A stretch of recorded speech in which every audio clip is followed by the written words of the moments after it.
Hi gang, I get asked every now and then, what is ground? Sometimes it's to do with household ground, this prong and hole in your plug. Sometimes it's about finding a good ground when making something. And sometimes it's ground in an electronic circuit. So I thought I'd talk about each of these. Let's start with household ground. In North America, this roundish hole is ground, and so the prong on a plug that goes in it is the ground prong. But to understand that ground hole and prong, we first have to understand the other two holes. In North America, they're called hot and neutral, and the wires are usually black and white. They're what carry the electricity that powers things. Behind the hole called hot, you'll find a wire that runs behind the walls, and eventually goes to a breaker in your breaker panel. From there, the electricity goes behind the breakers to one of these thick black wires, and then outside your house to a transmission pole and transformer somewhere. The other hole, again called neutral here in North America, also goes to that breaker panel, but not to any breaker. Instead, it goes to this metal bar. From there, the electricity goes along this thick white wire, and then outside your house to the same transmission pole and the same transformer. Here that all is in a diagram. This is the path for the hot, or black wire, to the breaker and out to the transformer. And this is the path for the neutral, or white wire, through the breaker panel and out to the transformer. The other side of the transformer is what continues on to the generating station. So where does the ground hole go? It also has a wire that goes to the breaker panel and connects to this other metal bar, which is connected to the breaker panel's metal case. And it's not clear with this panel, but somewhere the case is connected to the neutral bar. Our diagram now looks like this, with the ground wire going to a ground bar and then onto the neutral bar. But why is the ground wire connected to the neutral bar like that?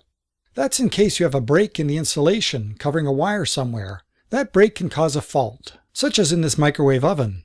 3 wires enter the microwave oven. Those 3 wires are connected to the 3 prongs of the plug, hot, neutral, and ground. As we said, the electricity flows through the hot and neutral wires. The 3rd wire is the ground wire.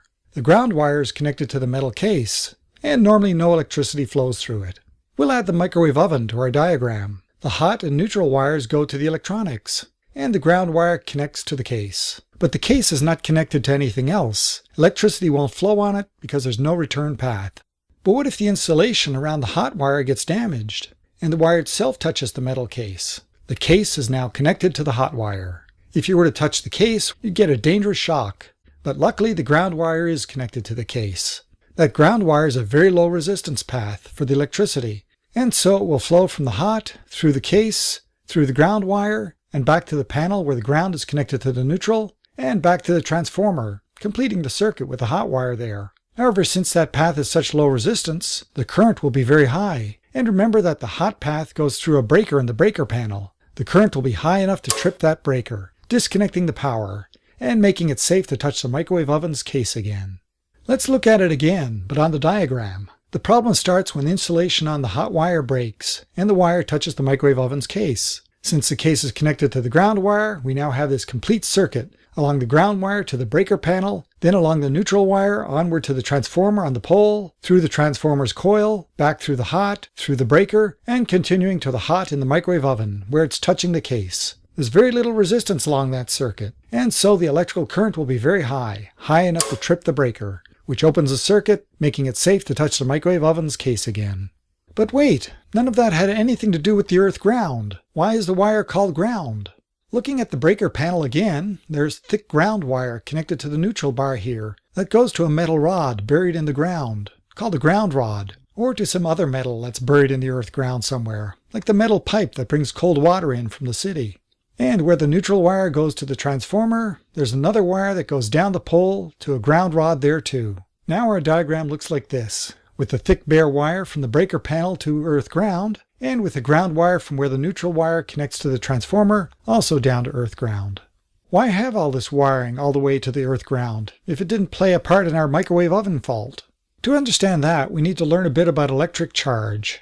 Electric charge can be either positive or negative. Looking at an atom, the protons locked in the atom's nucleus have a positive charge, and the electrons surrounding the nucleus have a negative charge. Overall, this atom has a neutral charge, though, neither positive nor negative, because it has the same number of positive protons and negative electrons. Like charges repel each other. Here we have an area with extra electrons between the atoms, so the area is negatively charged overall. If we try to bring in yet another negative electron, it feels a repulsion, so it's harder to make it go there. the like charges repel each other. But what if that area was the size of the Earth?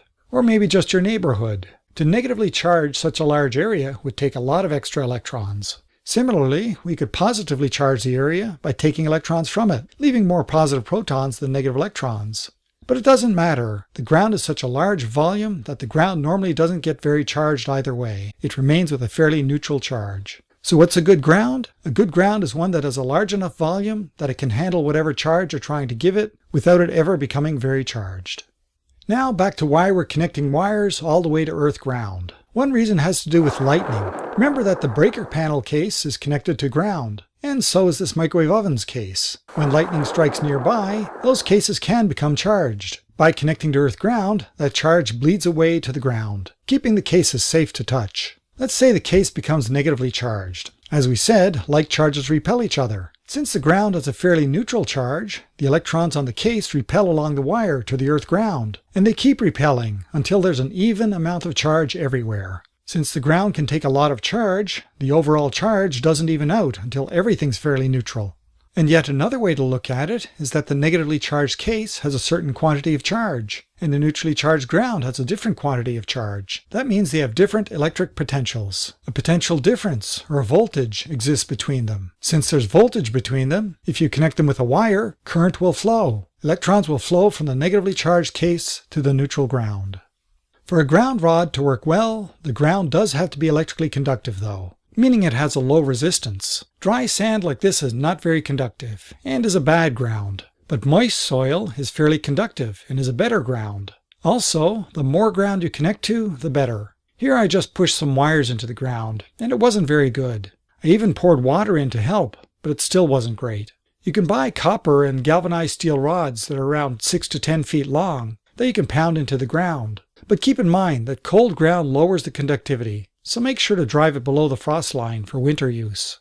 Besides the ground hole in a power socket, where can you find a ground to use? If the current and voltage aren't too high that you get hurt, then your own body can sometimes act as an okay ground. An example where I've done that is with this portable pizza box crystal radio. It's portable because it doesn't need a ground to work, but it works better with one. And if you look closely here, you'll see my hand is on this capacitor plate. The capacitor is one aluminum foil cylinder that slides around another one, and with paper in between. Making a lot of skin contact with the outer cylinder lets it conduct charge to my hand and body. Here, I'm the ground.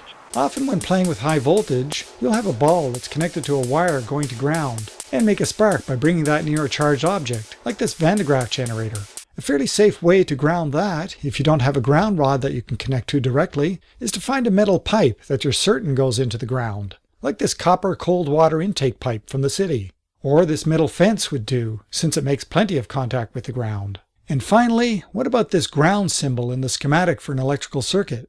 Well, it's called ground, but very often it's more of a common reference. For example, this schematic is for this amplifier. Notice that it doesn't contact any ground. In that case, it just means that all these points are connected together.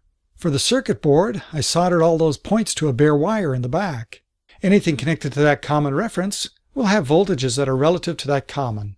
A sort of zero for that voltage. There are other ground symbols too. This one means chassis ground, such as the chassis of a car, basically a continuous piece of metal that many things in the car are connected to, including battery negative. Sometimes though, the ground symbol does actually refer to connecting to earth ground. This is the schematic for this power supply, one that you plug into a wall, with the plug that has a ground prong. In this case, the symbol is saying to connect to that ground prong. Though I guess the only hint is that these points are labeled as hot and neutral, the names for the other two prongs in the plug. Well, thanks for watching. See my YouTube channel for more informative videos like this. You can support these videos either through Patreon or through a one-time donation. And if you like these videos, don't forget to subscribe, give a thumbs up, share with your social media, or leave a question or comment below. See you soon.